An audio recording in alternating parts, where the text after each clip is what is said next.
بسم الله الرحمن الرحیم و صلی الله علی سیدنا محمد و آله الطاهرین و لعن الدائم علی اعدائهم اجمعین من الان الی قیام یوم الدین. در ادامه بحثمون از کتاب شریف الغیبه در مقدمه رسیدیم به اینجا که نویسنده در ابتدای غیبت کبری دیده بودن که تعداد زیادی از شیعیان اینها منحرف شده بودن و از دین حق خارج شده بودن و رفته بودن سراغ ادیان دیگه و خلاصه از مسیر حق به هر حال منحرف شده بودند. خیلی ناراحت و نگران بودن و به واسطه همین نگرانی و ناراحتیشون این کتاب نوشتن که بیایم یه کاری بکنیم که اقلا یکم معارف مهدوی شیعیان زیاد بشه و اعتقادشون به امام زمان قوی تر بشه. تا اینجا که رسیدیم به اینکه ایشون تو این مقدمه بررسی کرده بودن و به یک نتیجه رسیدن که این نتیجه را از روایت میخواستن بیان کنن. میفرمان که روینا عن ابی عبدالله جعفر ابن محمد الصادق علیه السلام، میگن که همان گونه که روایت شده است برای ما از امام صادق علیه السلام انه قال من دخل فی هذا الدین بالرجال اخرجه منه الرجال کما ادخله فیه و من دخل فیه بالکتاب و السنه زالت الجبال قبل ان یزول. میگن که امام صادق علیه السلام فرمودن کسی که در دین داخل بشود به واسطه مردم، رجال، حالا مردم رجال که میگن یه مقداری از عامه مردم بالاتر، منظور رجال کسایی که یه ادعاهایی هم دارن، یعنی یه ادعاهای دینی هم دارن، یه به اصطلاح صحبت‌های دینی گاهی میکنن، گاهی جلساتی میذارن، کلاس‌هایی میذارن، نمیدونم حلقه های علمی به اصطلاح دارن، اینا بهشون میگن منظور از رجال، اما معصوم نیستن. منظور از این رجال اینا میگن کسانی که در این دین داخل شدند به واسطه این رجال اخرجه، یعنی اون آدمی که داخل این دین شده و این رجال اومدن داخل دینش کردن، همون رجال اخرجه منه الرجال، همون رجال از اون دین خارجش میکنن. کما ادخلوه فیه، همان گونه که این آدم رو اومدن داخل دین آوردندش. یعنی چه؟ اشاره به اون رجال نیست، کاری به اون رجال این روایت نداره، اتفاقا کاری به اون آدما داره. میگه اون کسایی که نگاه کردن به دهان این آدمایی که هی ادعاهای دینی داشتن، ادعای علم داشتن و در دایره دین صحبت میکردن و همینطور بدون تحقیق و بدون دقت و بدون اینکه خودشون برن مطالعه کنند، بدون اینکه عقل خودشونو به کار بندازن، همینطور سرشون تکون دادن و حرفای این بابا رو پذیرفتن و اومدن توی دین. همین آدمه با یه اشتباهی که میکنه یا با یه حرفی یا با خودش که از دین خارج میشه، همین آدمه اون آدم دنبال خودش از دین میبره بیرون. که این دور زمان خیلی زیاد داریم میبینیم این چیزا رو، زیاد. آدمی که به واسطه قیافه ریش و انگشتر و عمامه و لباس مثلا خاصه بنده خدایی میاد دنبالش و میاد میگه من دین دارم و من شیعه هستم و من نمیدونم متدینم و اینها، بعد که میبینید اون آدمه با اون قیافه و اون چهره و اون وجهه یه خرابکاری میکنه، دزدی، اختلاسی، نمیدونم دروغی، خیانتی، چیزی از اون میبینه، خب بلافاصله این از دین خارج میشه. میگه بیا اون که ما دنبالش رفتیم به واسطه این قیافش انتظار داشتیم آدم دین داری باشه، الان خودش داره بی دینی میکنه، پس این دین به درد میخوره، دین میره بیرون. از عوام اینجوری هن. اما الان داریم میبینیم دیگه، الان شما 90% مشکلات که میبینین تو جامعه بیدینی ها وقتی بشینی باشون حرف میزنی میبینی فلان آقایی که من یه وقتی قبولش داشتم الان مثلا این آقا مثلا دروغ گفته، یا فلان آقا خیانت کرده، فلان آقا مثلا دزدی کرده. این نکته بسیار مهمی.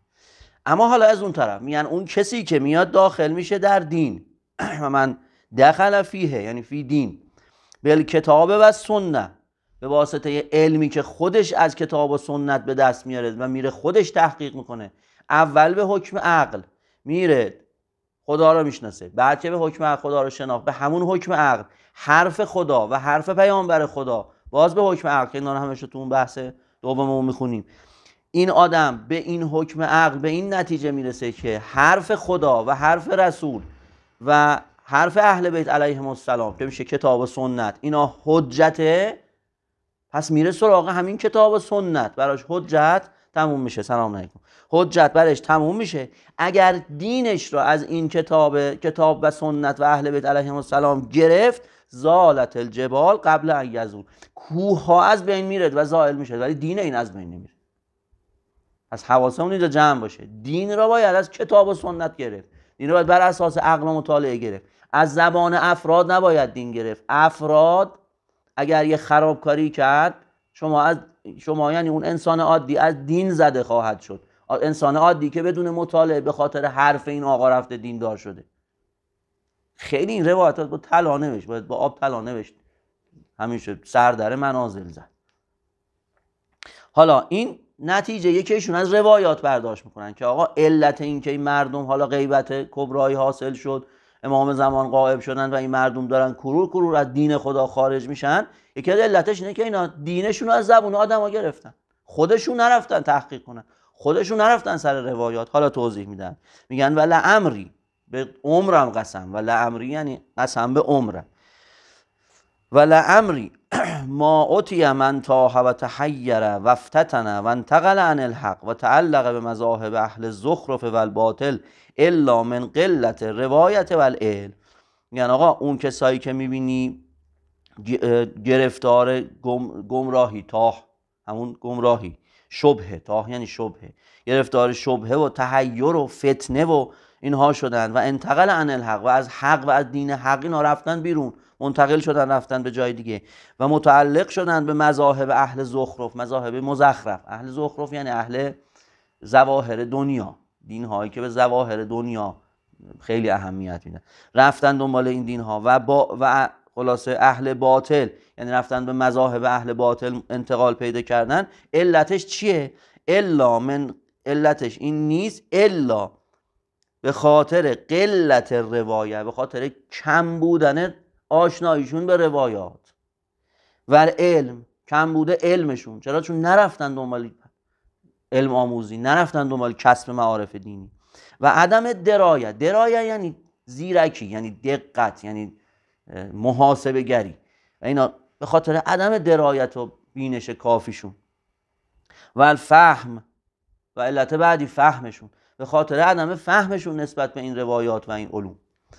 فانهم الاشقیاء، به خاطر اینکه این بدبختا، الاشقیاء یعنی بدبختا، فانهم الاشقیاء، به خاطر اینکه این بدبختا، پس این بدبختا لم یهتموا لطلب العلم، یه ذره نرفتن همت کنن، لم یهتموا یعنی همت نکردن، نرفتن تلاش کنن، نرفتن یه مقداری خودشونو به سختی بندازن برای طلب علم. ولم یتعبوا انفسهم فی اقتناع، نرفتن یه ذره خودشونو به سختی بندازن، نفسهاشونو به سختی بندازن برای کسب این علوم. و روایت من معادن الصافیه، نرفتن این روایات ها از اون معادن اصلیش که اهل بیت علیهم السلام باشن، یعنی سرچشمه ها، معادن صافیه یعنی سرچشمه های پاک و زلال، نرفتن از این سرچشمه های پاک و زلال این روایات ها یاد بگیرن و خودشونو به سختی بندازن. بله طبیعتا سخته، باید تو گرما بری سوار وسیله نقلیه که حالا امروزه، حالا قدیم که وسیله نقلیه ای نبوده، باید تو گرما پیاده راه بیفتی از این شهر به اون شهر، از کوفه پاشی بری مدینه خدمت امام صادق برای اینکه یه روایت یاد بگیری. بله سخته، کسی نمیگه سخت نیست، ایشون هم داره اشاره میکنه، یعنی اگه تو همت داشتی و خودت به سختی مینداختی، میرفتی از این معادن صافی این روایات ها میشنیدی، اون وقت الان به گمراهی بدبختی نمیافتادی، یه شبهه کوچیک که میگفتن زود شک نمیکردی، زود دینت از دست نمیدادی. بله حالا که الحمدلله این دور زمانه اینقدر امکانات فراوونه، اینقدر فضای مجازی راحت، شما تو آمریکا نشستی میری یوتیوب رو باز میکنی، میری نمیدونم آکادمی امام صادق باز میکنی، میری نمیدونم آپارات رو باز میکنی، تمام این پلتفرم هست. بالاخره علما هم در حد خودشون مثل یه رودخونه جاریه، این داستان علم و علم آموزی ها اینه یه رودخونه جاریه. علمایی که راویان احادیث بودن اینا زحمتاشون کشیدن، کتاباشون رو نوشتن، تو این دور زمان هم منبراشون رو رفتن، سخنرانیاشون رو رفتن، درساشون رو گفتن و ضبط کردن، مثل یه رودخونه یه جاری برقراره. ای کاش کسی بخواد چیکار کنه، بره اینا رو کسب کنه، میره تو این رودخونه قلاب میندازه و ماهیای درشت هم میشه اتفاقا از این رودخونه گرفت و خیلی چیز معارف خیلی خوبی میشه از این رودخونه به دست آورد. تا سطوح عالی حوزه های علمی هم تو اینجا مباحثش هست، همشو گفتم. خب حالا این آدما الا انهم لو رو ثم لم یدروا لکانوا به منزلت من لم یروا. این آدما یه جوری هم هستن که الانم که براشون روایت بگی، چون نرفتن زحمت به خودشون بدن، تنبلن. اگه الانم براشون روایت ها رو بخونی انگار اصلا براشون روایت نگفتی، اصلا انگار براشون هیچی نگفتی، هیچ فایده نداشتی، زحمت ها رو کشیدی هیچ فایده نداشت. اینا انگار اصلا مال این حرفا نیستن به اصطلاح. و قد قال جعفر بن محمد الصادق علیه السلام، باز جای دیگه امام صادق علیه السلام میفرمان اعرفوا منازل شیعتنا عندنا علی قدر روایتهم عنا و فهمهم منا. این هم خیلی جالبه. اگه میخوای قدر و منزلت شیعیان نزد ما اهل بیت بدونی، یعنی میخوای بدونی که آقا این شیعه مقامش چقدر بالاست، این شیعه رو میخوای بشناسی، ببین چقدر این از ما روایت میکنه، قدر روایتهم عنا و فهمهم منا، و در ضمن فهمش را از این روایات و از ما ببین چقدره. نه اینکه فقط مثل توتی روایت رو بگه، فهم از روایت، عمل به روایت. برو ببین آدمی که روایت رو میخونه آیا خودش عمل میکنه یا نه، بله، و چقدر اصلا این روایت خودش فهمیده. این هم مهمه، اینکه فقط بیاد بگه که مهم نیست، که فهم از روایت هم مهم. بله، فان الروایت تحتاج الی الدرایه. بله، روایت هم فقط این نیست که بیای ظاهرا نقل کنی روایت همینجور بخونی از روش بری، نه، روایت نیاز به فهم و فقه به قول اصطلاح امروزیش فقه الحدیث داره. باید روایت را بفهمی، درج کنی روایت را، نه اینکه فقط نقل کنی. روایت دیگری هست که میگن و خبران تدریح خیر من الف خبر ترویح. میگن که اگه شما یه خبر رو بفهمی، یک روایت رو بفهمی، بهتر از اینه که 1000 روایت رو نقل کنی همینجوری. از فهم روایت ببینید چقدر مهمه. فکر نکنید الان یک کتاب حدیثی رو باز میکنیم همینجور میخونیم مثل توتی، مثل کتاب داستان و قصه میخونیم و میریم، نه، این فایده نداره. روایت ها باید توش تفکر کرد، تدبر کرد. این قرآنی که میگن تفکر و تدبر توش کنی، یعنی چه؟ قرآن نمیگن همینجوری نخونه برو، میگن با تفکر و تدبر قرآن رو بخون. تازه نیاز تدبر و تفکر در قرآن نیازش به روایاته. یعنی اگر هم میخوای تو قرآن تدبر و تفکر کنی، باید بری به روایات مراجعه کنی. حالا همون روایات هم نیاز به فهم و درک داره. بنابراین به این راحتی هم نیست که بری ترجمه روایت ها. بعضی وقتا ترجمه سلیقه‌ایه. خیلی وقتا میری میبینی که یه لغت را براش چندین معنی تو زبان عربی میدونین، یه لفظ رو براش چند تا معنا نقل میکنن. خب حالا این مترجم کدوم معنا رو اختیار کرده از این مترجم هم خودش باید درایت الحدیث داشته باشه تا بدونه که چی. بنابراین حتی زبان عربی هم باید بری مسلط شی اگر میخوای واقعا درایت داشته باشی در احادیث. بعد حالا ایشون اومدن یه دسته بندی کردن، میگن این افرادی که منحرف شدن چند دستن. و اکثر من دخل فی هذا المذاهب، اکثر کسایی که اومدن در این مذاهب باطل وارد شدن، یعنی از دین تشیع حقیقی که شیعه اثناعشری باشه، اینا خارج شدن. اینا چند دستن.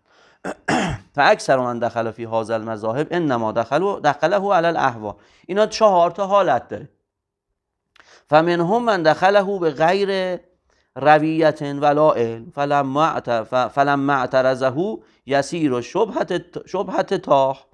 میگن که اینها یه دسته از اینا کسایی هستند که داخل شدن در این مذاهب به اصطلاح باطل بدون کوچکترین راه و روش و رویه و مسلک درستی و لا علم، و هیچ علمی، اصلا هیچی نمیدونن، همینطور به اصطلاح ما بدون تحقیق و بدون علم و اینا همینجور رفتن پذیرفتن عضو این فرقه شدن مثلا الکی. و اینا به محض اینکه یه شبهه کوچیک وارد بشه چی میشن؟ از دین خارج میشن. حالا بعضی هاشون هم ممکنه تو همین دین تشیع اومده باشن همینجوری، یعنی تو خود مذهب تشیع هم زیادی ممکنه همینجوری باشن که با کوچکترین شبهه اینا چی میشه؟ دینشون از دست میدن، ولی میکنن میرن یه جای دیگه. و منهم من اراده طلبا للدنیا و حطامها. حالا یه عده نقطه بدجنس دارن. اینها کسایی هستن که به واسطه اینکه دنبال طلب دنیا و متاع دنیا بودن، اینها اومدن دنبال اینکه کسب متاع دنیا بکنن تو دین. فلما اماله القوات و دنیاویون الیها مال مؤثرا لها علی الدین. میگن حالا هنگامی که اینا اومدن دنبال دنیا، اینا که اومدن دنبال دنیا، خلاصه کسایی هستند که اینها دنیا را به دین مقدم میدونن. اگه در این دینی که اومدن اهل دنیا، از دنیاویون، خیلی اصطلاح قشنگی حالا نیده بودم جایی همچین اصطلاحی به کار رفته باشه، دنیاویون یعنی اهل دنیا. کسان اینا اهل دنیا اینا رو چیکار میکنن؟ سریع گولشون میزنن. یعنی هر جا ببینن که پولی، پلهی، مال دنیای چیزی تو دین هستن. اگه دیدن تو دین خبری از مال و منال و مسائل دنیای نیست، میرن سراغ دنیا جای دیگه. میرن دنیا فعلا اینجا جای دیگه کسب میشه، میرن جای دیگه. بله، به هر حال اهل دنیا و دنیا پرستان میان چیکار میکنن؟ اینا را گولشون میزنن و اینا 100% بله میرن به سمت دنیا. مغترن مع ذالک به زخرف القول غرورا من الشیاطین الذین وصفهم الله عز وجل فی کتابه فقال شیاطین الانس والجن یوحی بعضهم الی بعض زخرف القول غرورا. میگن آقا اینا دقیقاً مصداق این آیه قرآنن که خداوند میگه که اهل دنیا را گول میزنن. شیطان میاد اهل دنیا را با مال دنیا گولشون میزنه. چی میگه؟ میگه شیاطین انس و جن به منظور فریب هم دیگه و فریب مؤمنین، سخنان بیهوده را به یکدیگر میرسانن. قولن اینجا که میگه زخرف القول غرورا، میگن که این مطالب و حرفهای خلاصه مزخرف و تزیین شده یه ظاهرا زیبا. چقدر ما الان داریم تو این کلیپ ها اینستاگرام این برنامه میبینی حرفای ظاهرا زیبا را اینا به هم دیگه میرسونن. تو این حرفای ظاهرا زیبا در واقع هدفشون گول زدن هم دیگه است، میخوان هم دیگه رو فریب بدن. بله. ول مغتر رو بهی فهو که صاحب السراب، کسی که گول اینا رو میخوره یا گول دنیا رو میخوره دقیقاً ماننده کسیه که تو بیابون گیر افتاده، از دور داره سرابو میبینه، میره به سمت سراب، میبینه که چی؟ هیچ خبری نیست. سمت سراب یعنی چه؟ یعنی اون دور در دور تش نشه دیگه، تش نشده، در دور دست میبینه که یه چیزی مثل آب داره خودشو نشون میده، میدوه به سمتش. وقتی رسید میبینه هیچی نیست. دقیقاً کسی که حرف این اهل به اصطلاح دنیا رو گوش میده و این شیاطین رو گوش میده، مثالش مثال کسیه که داره به سراب نگاه میکنه و به طرف سراب میره، تا میره میبینه هیچ خبری هیچ جا نیست. الذی یحسب بله یحسبه الظمآن ماء، کسی که خیال میکنه اون چیزی که دیده، گمان میکنه اون چیزی که دیده و داره میبینه آبه. یلمعه عند ظمائه لمعة ماء، وقتی که رسید به اونجا هیچ آبی اونجا نخواهد یافت، یک جرعه از آب هم اونجا پیدا نخواهد کرد. فاذا جاء لم یجده شیئا کما قال الله عز وجل، میگه با این حساب بله فاذا جاء لم یجده شیئا کما قال، پس در این هنگامی که اون میرسه به اون انتها و میرسه نزدیک اون سرابه میشه، هیچی پیدا نمیکنه. کما قال، همونجور که خداوند متعال در کتاب قرآن فرموده. و سومین دسته کیان؟ دسته سوم و منهم من تحلا به هذا الامر للریاء و تحسن به ظاهره. دسته سوم کسایی هستند که میان تو دین حالا چه در دین حق چه در دین باطل فرق نمیکنه، کلا بحث کلیت دینه. کسانی که میان توی دین داخل میشن در این دین، ولی هدف اینا کسب ریا و تحسن به ظاهره، یعنی اینکه ظاهرشون ظاهر رو صلاح کنن که یه عده بگن به به چه آدم دینداری، به به حاج آقا چه آدم مؤمنی، چه آدم مثلا خوبی فلان، فقط ظاهری، یعنی در واقع منافقانه، در صورتی که در دلشون هیچ عقیده‌ای به این دین ندارن. و طلبا للرئاسه، بعدم هدفشون از این کار چیه؟ که بگن به به حاج آقا چقدر مثلا ایشون انسان وارسته‌ای هستن، ایشونو بذاریمشون رئیس مثلا فلان اداره، به به حاج آقا رئیس اداره فلان، حاج آقا فلانی، حاج آقا فلانی، تسبیح و انگشتر و ریش و قیافه رو بچینه دو بشه بعد رئیس اداره‌ای و برسه به وزارتی و دم دستگاهی و همه. اصلا هدفش اینه میاد تو دین اینه. ما این قضیه رو تو این 40 سال 45 سال اخیر خیلی دیدیم. چرا؟ چون تجمع قدرت و ثروت افتاد دست عده‌ای که در واقع اینا متدینین بودن، افتاد دست مذهبی‌ها، افتاد دست بچه مسلمونا. وقتی تجمع ثروت و قدرت افتاد توی این قشر، آدم منافق این شکلی هزاران هزار اومدن خودشونو قاطی کردن. یه نمونهش که هممون دیدیم و یادمون نیست، خاوری بود که او اختلاس 3000 میلیاردیه کرد. عکسای قبل و بعد از اختلاسش بریم ببینیم. قبل از اختلاس یه حاج آقایی بود برای خودش و انگشتری و قیافه‌ای و نمیدونم 40 بره پیاده روی کربلا و زیارت و چپیه مینداخت و یه قیافه‌ای که میگفتن این خود حزب الله. بعد از اختلاس اونجا الان یه صلیب انداخته مثلا ریشارم ترش یه قیافه دیگه. بنابراین اینو اصلا از اول اومدن برای این قصه که خب همون گفتیم یادم احمقی که بدون علم و تحقیق همونجور مثل گوسفنده هر وری یکی بره میاد دنبالش میره. دسته دوم اونا که دنبال مالی دنیا تو هر مکتبی کاری به حق و باطلش ندارن، یه دسته‌بندی کلیه. کسایی که دنبالی تحسن ظاهر ریا و دنبالی ریاستن. بله و طلبا للریاست و شهوتا لها و شغفا بها. شهوتا لها یعنی علاقه شدیدشون به ریاست. من غیر اعتقاد للحق ولا اخلاص فی. اینا هیچ اعتقادی به حق ندارن و هیچ اخلاص و خلوص نیتی در کارشون نیست. اینا نیومدن که بیان در واقع دینداری کنن، اینا اومدن دنبال کسب اون ریاسته که یه حالا بعدم بالاخره یه پولی هنگ گفتی هم بردند و برن دیگه. فسلب الله جماله و غیر حاله. خداوند چهره های اونها را ازشون میگیره، خداوند چهره های اونها را ازشون میگیره و خوش چهرگی و نیکویی چهره و قیافه را از اینا میگیره. الله اکبر. دنبال این است که بیاد یه چهره خیلی خوبی از خودش ارائه بده تو دین که یه ریاستی کسب کنه، ولی خدا سنت خداست، خدا این چهره را ازش میگیره، بعد قیافش میکنه، اصلا نمیشه تو قیافش نگاه. و واقعیت هم همینه، اینجور آدم اصلا یه قیافه های بدی پیدا میکنن. نورانیتی دیگه اصلا وجود نه، نوری وجود نداره اصلا تو وجودش. بله و غیر حالشون هم خدا عوض میکنه، میریزدشون به هم. و اعد له نکالا، بعدم براشون یک عذاب سنگینی برای او مهیا میکنه، برای اینجور آدمای بسیار پستی. و اما دسته چهارم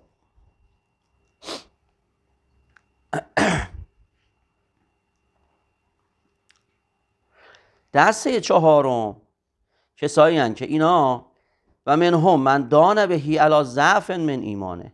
دسته چهارم کسایی هستند که اینا یه مقداری ایمانشون ضعیفه، یعنی یه مقدار ایمان دارن ولی این ایمان در وجودشون ضعیفه.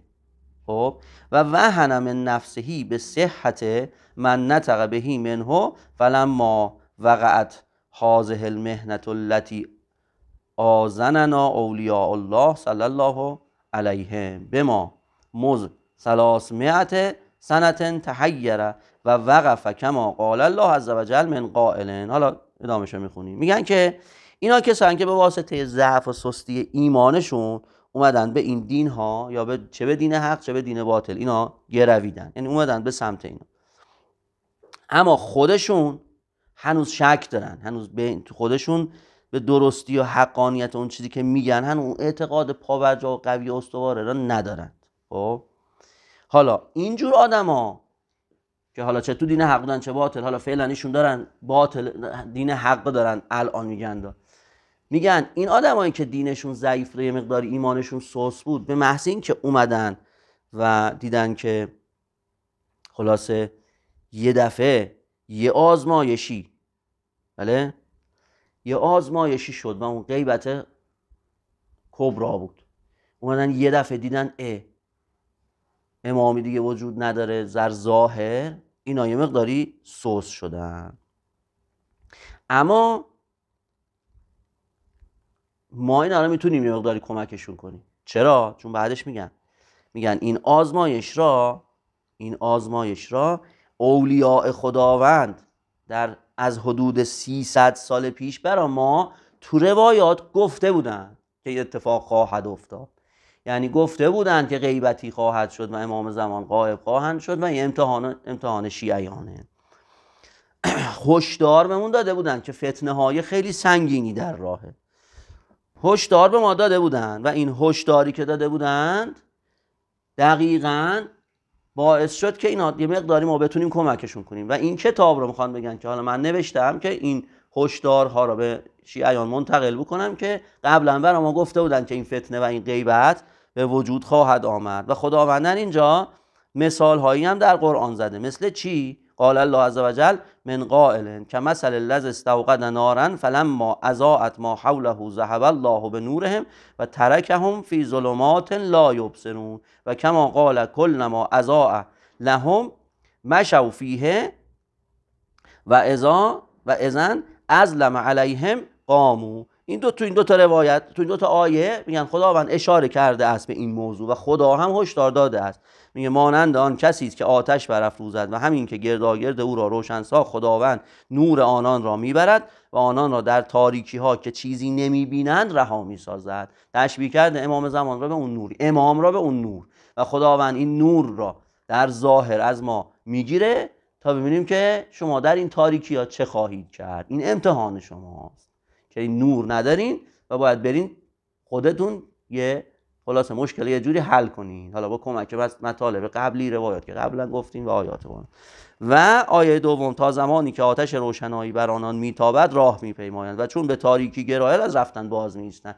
مثال این آدمای ضعیف الایمان همینه، کسایی که خودشون آماده نکرده بودن برای این غیبت، که حالا که این نور ازشون گرفته شده اینا دیگه نمیتونن حرکت بکنن، یا متوقف میشن یا از دین خارج میشن یا میرن سراغ ادیان باطل دیگه. حالا بعد ادامه میدن که باز روایاتی رو پیدا میکنن در این موضوع و باز توضیح میدن تا انشاءالله باشه برای جلسه بعدی. مقدمه خیلی مقدمه جالبیه در مورد موضوع مهدویت، خیلی مطالب جالبی داره. و صلی الله علی سیدنا محمد.